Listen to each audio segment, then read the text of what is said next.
Good evening, नमस्कार, welcome back to my YouTube channel Shikha से सीख लो।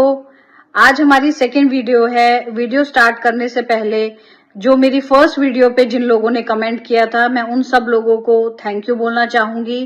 तहे दिल से मैं उनका शुक्रिया अदा करना चाहूंगी। Setu Gauri, my friends from ages, Sumit Kataria, Poonam Chaudhary, my well wisher again as well as my video editor, Swati Rungta और प्रिया गुप्ता, ज्योति जाखड़ और एक दो लोग और थे जिनका मुझे नाम नहीं पता है। Thank you so much for your like and support. आज मैं आप लोगों से बात करना चाहूंगी कि दुनिया में 3 किस्म के इंसान होते हैं। पहले इंसान वो होते हैं जो गलतियां करते हैं और अपनी गलतियों से सीखते हैं। एक तरीके के इंसान वो होते हैं जो गलतियां करते हैं बट अपनी गलतियों से कुछ नहीं सीखते हैं। तीसरे तरह के इंसान वो होते हैं जो गलती कोई और करता है बट सीख वो जाते हैं। तो सबसे समझदार इंसान कौन सा हुआ आपके हिसाब से? मेरे हिसाब से तो जब दूसरे गलतियां करते हैं और उससे हम अगर सीख जाते हैं तो हम सबसे समझदार हुए। इसी बात को ध्यान में रखते हुए आज हम बात करेंगे राजपाल यादव का जो रिसेंटली एक केस हुआ था उसके बारे में। आप सब लोगों ने सुना ही होगा या आप लोगों ने कहीं ना कहीं पढ़ा जरूर होगा कि राजपाल यादव ने अपनी एक मूवी के लिए उन्होंने कुछ कर्ज लिया था और वो उस कर्ज को नहीं चुका पाए। बार बार उनकी जब सुनवाई होती थी तो वो आगे से आगे अपनी डेट्स देते रहे पेमेंट के लिए, but still he was not able to manage the funds. अब क्या इसमें राजपाल यादव की गलती है? क्या उन्हें रिस्क नहीं लेना चाहिए था? क्या उन्हें मूवी प्रोड्यूस नहीं करनी चाहिए थी? अब अगर उनके पास फंड्स नहीं है तो वो कैसे अपने मे बी जो उनका ड्रीम हो सकता है मूवी प्रोड्यूस करने का, वो कैसे उसे फुलफिल कर पाते? राजपाल यादव को इस केस की वजह से जो 2-3 चैलेंजेस फेस करने पड़े। सबसे पहला तो उन्हें जेल हो गई। दूसरी बात, उन्हें लैक ऑफ या लॉस ऑफ प्रोफेशनल अपॉर्चुनिटीज, अब शायद लोग उनके साथ में मूवीज ना बनाएं। तीसरा हुआ कि उनकी जो पब्लिक इमेज है वो डिस्ट्रॉय हो गई। चौथा चीज कि अब उन्हें इतनी कॉम्पिटिटिव इंडस्ट्री में फिर से अपना करियर स्टार्ट करना होगा। राजपाल यादव ने इस स्थिति से उभरने के लिए व्हाट ही डिड, उन्होंने जो छोटे रोल्स थे उन्हें एक्सेप्ट किया। उन्होंने अपनी इस गलती को कि हाँ he is not able to pay the dues, ये चीज उन्होंने एक्सेप्ट की। उन्होंने फिर से अपने करियर को स्टार्ट करने की कोशिश की। उन्होंने अपनी तरफ से काफी एफर्ट्स किए। अब क्योंकि हम वीडियो के स्टार्टिंग में बताए गए 3 टाइप के लोगों में से थर्ड टाइप के लोग हैं जो कि दूसरों की गलतियों से सीखते हैं, तो ये सब राजपाल यादव का जो केस हुआ उससे हमारी क्या लर्निंग्स हैं। सबसे पहली चीज तो हमें जितने भी जब भी हम कोई इन्वेस्टमेंट करते हैं, जब भी हम कोई रिस्क लेते हैं, तो financial risk assessment as well as financial planning होनी बहुत जरूरी है। उसके लिए हमें फाइनेंशियल लिटरेट होना बहुत जरूरी है। जहां पे भी हम पैसा अपना इन्वेस्ट कर रहे हैं, किस सोर्स से हम इन्वेस्ट कर रहे हैं, कितने प्रोबेबिलिटी है हमारे उस काम के सक्सेस होने की, वो सब चीजों को हमें पहले ही ध्यान में रखना चाहिए। और जैसा कि हमारे बड़े बुजुर्ग कहते थे, जितनी चादर है उतने ही पैर फैलाएं। इसका ये मतलब बिल्कुल भी नहीं है कि आप रिस्क ना लें, आप अपने ड्रीम्स पूरे ना करें या आप आगे ना बढ़ें, लेकिन थोड़ा सा कॉन्शियसली डिसीजन लें कि अगर मान लीजिए ये चीज सक्सेस नहीं होती तो क्या हम इस चीज को कवर कर सकते हैं, क्या हम इस रिस्क को कवर कर सकते हैं। और जो आज राजपाल यादव के साथ जो चीजें हो रही हैं, जैसे उन्हें जेल में डाल दिया गया है, तो हम उस तरीके की चीजों को कैसे अवॉइड कर सकते हैं।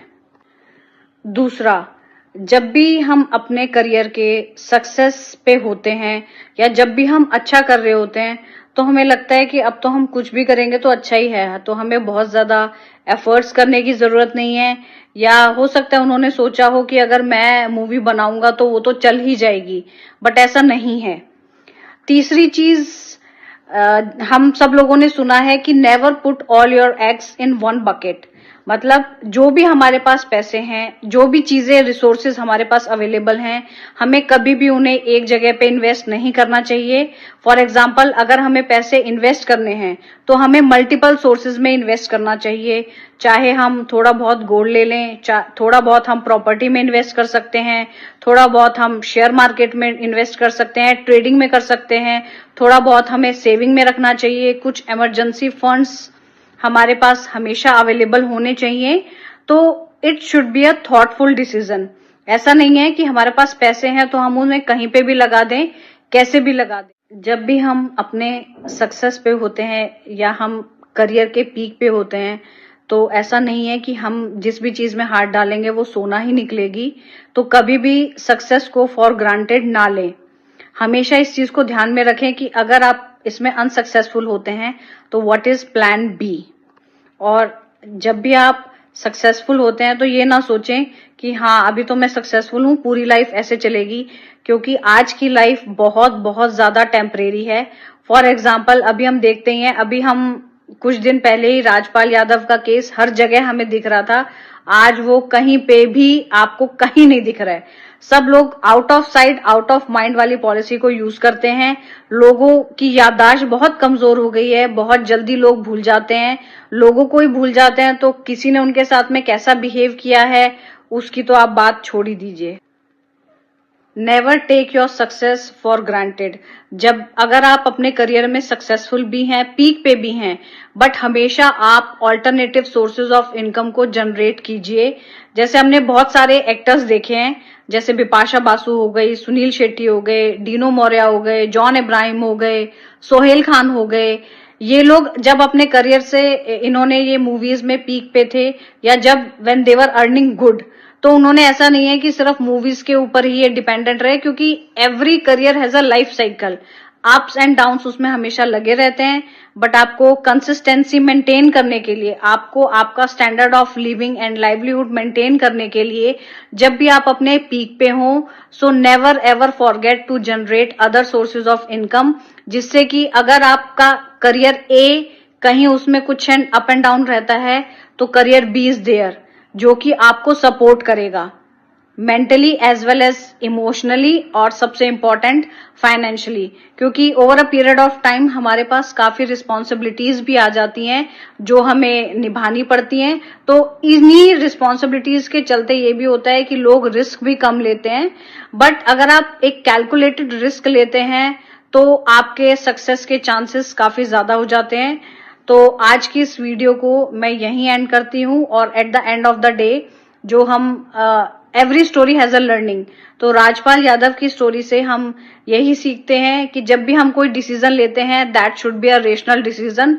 क्या हम इनपुट कर रहे हैं, उस प्रोसेसिंग के बाद क्या उसका आउटपुट आएगा, that should be somehow calculated. Because 100% result कोई कैलकुलेट नहीं कर सकता है, बट एक कुछ आइडिया आपको मिल जाता है अगर आप किसी फील्ड में काफी टाइम से काम कर रहे हैं तो। And don't never ever take your success for granted. आप आज सक्सेसफुल हैं, बहुत अच्छी बात है, कल सक्सेसफुल रहते हैं, बहुत अच्छी बात है, लेकिन इसकी कहीं कोई गारंटी नहीं है कि आज अगर आप सक्सेसफुल हैं तो आप कल भी सक्सेसफुल होंगे। सो इसीलिए हमेशा थोड़ा सा ध्यान रखिए।